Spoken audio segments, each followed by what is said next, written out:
Hi guys, I'm Andy, welcome back to Backpacking UK, the YouTube channel that's all about hiking, backpacking and wild camping. Right, today is the grand finale, the last leg of the West Highland Way. Yet again I've been blessed with the weather. The sun gods are shining down on me. And I tell you what, I had a really tough week just before coming here, really tough. And do you know what, it sometimes makes you think somebody's looking down on you to give you a week like I've had. Just an unforgettable, memorable week with the most amazing weather and experiences. So today I've got approximately about 14 miles left. This is day 5.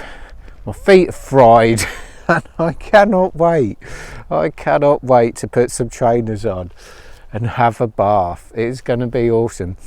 But today promises still to bring you lots of amazing scenery to look at. You know, hopefully I've done this trail justice. I've tried to do a little bit less talking and a bit more scenic shots, because if you're thinking about doing it, this is what you're coming here for. It's beautiful, it really is. So I'm going to crack on, and this is the weather we've got today. Oh gosh, we've got this to look forward to all day. Does it get better than this?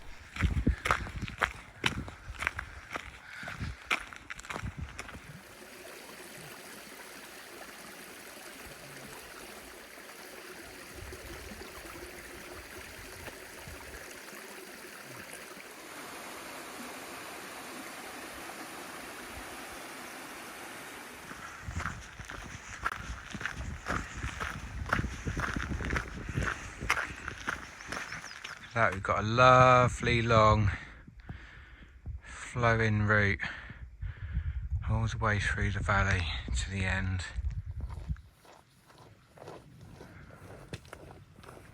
So one last piece of backpacking gear I want to talk about, because now's the time, is my backpack. So it's the Osprey Ether 60 litre backpack.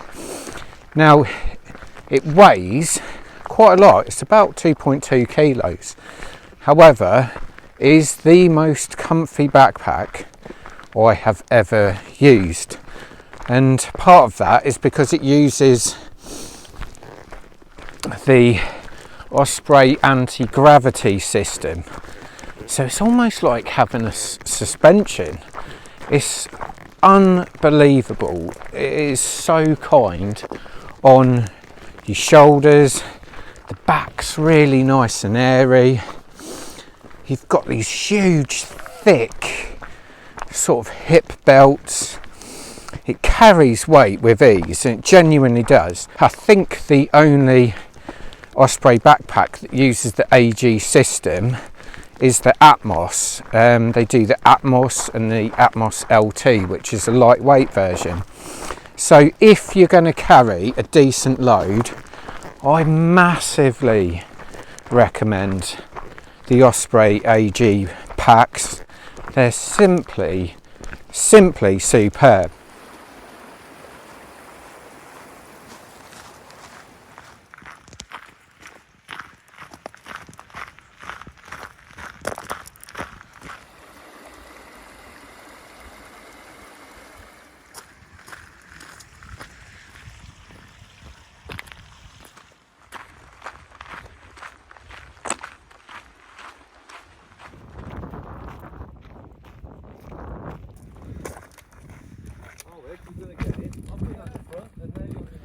Alright, I feel like I'm getting a little bit closer to Fort William now.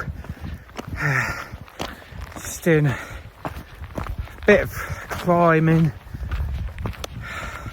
It's quite nice because it's still a little bit chilly when the sun goes in. So it's quite nice to get that blood pumping.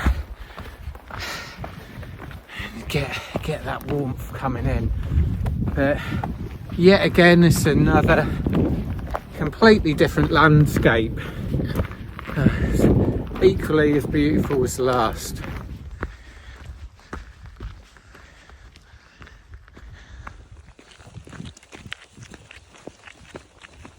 Right, approaching the main summit now, just up here.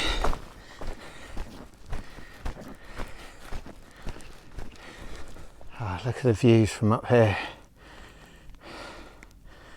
Very, very nice.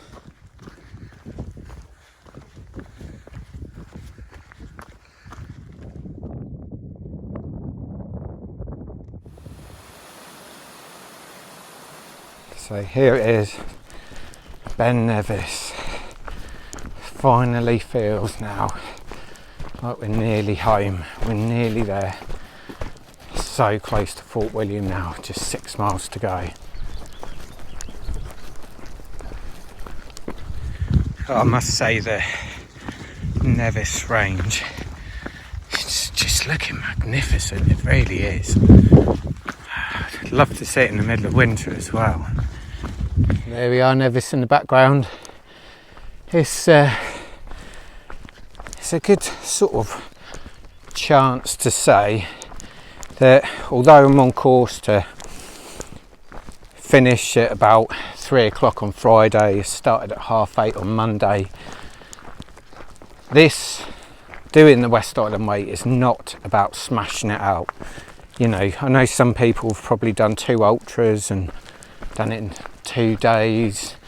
You know, others have done it in 2 weeks, but I've chatted to so many people on the way, and one thing I think they're all right in what they're saying is, you know, you want to give yourself about 6 or 7 days, because it's not just about walking the way. You have to experience the West Highland Way. So I've gone out of my way, chat to a lot of people, you know, have an opportunity to sit there and take it all in. For me, I had to do this in 5 days because I had commitments at the weekend, and I had a tiny little window of opportunity to do that in. But, you know, 6 or 7 days, I think you could experience it to its fullest, because you still want it to be a bit of a challenge, but at the same time you want to take the time, take it all in, you know. And sometimes that is at the meeting points, you know, the pubs, the cafes, but also all those little spots that you see along the way, you know, just having a little bit more time, you know, go sit on that bench for 10-15 minutes, you know, go sit on that beach, go sit on that hill. I just think it's, you know, it's so important to do that. But, you know, everyone goes backpacking and wild camping for different reasons, don't they? So it may not be for everyone.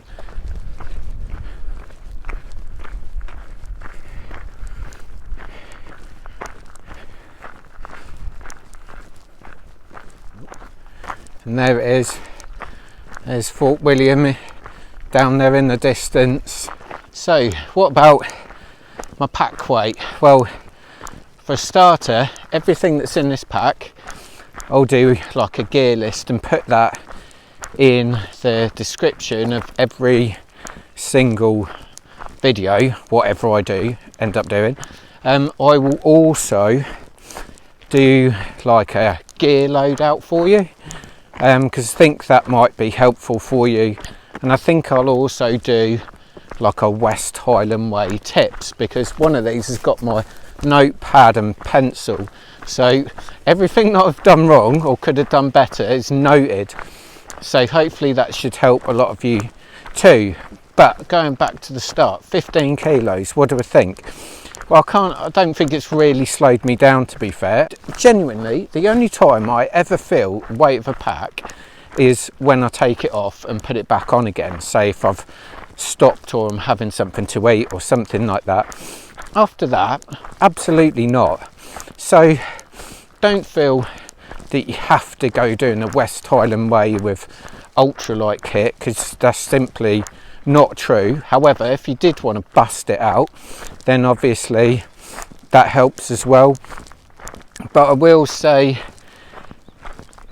pack weights, it depends on your physical fitness, you know, and I would totally understand, you know, not everyone can carry 15 kilos, which is you know, fair enough, and it's got to be expected. But my main reason for doing this is, you know, 15 kilos, you could put a pack together that's around about that weight for not silly money. Obviously, you start going ultralight, you start going ultra expensive as a general rule. So, you know, right from the start, I said this channel, well, I want it to be for everyone. I want everyone to have a go at backpacking and wild camping the West Highland Way. So hopefully I've inspired a few people out there to, one, come and do it, you know, and give you some confidence that, you know, you don't have to have the lightest, you know, and the best stuff out there to do it. So here you have down there is the beautiful valley of Glen Nevis, and look at that, you couldn't make it up. Just as I'm leaving, the rain is starting. Here you go, this is it, the final descent, into Fort William.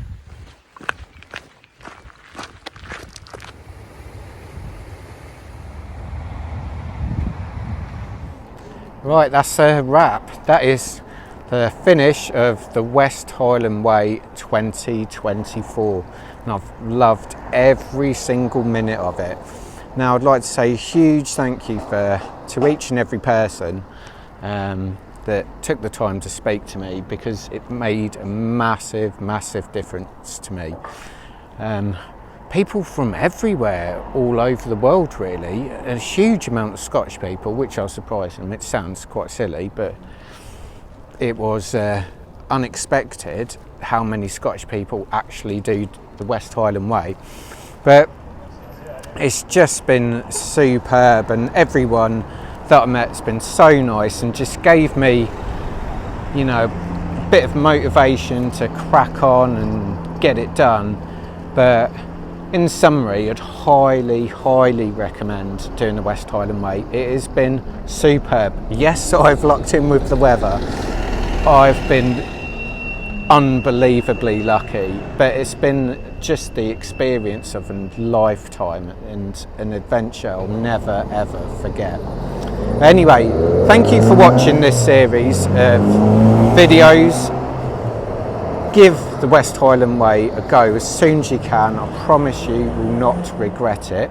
But I hope to see you wild camping soon. Cheers.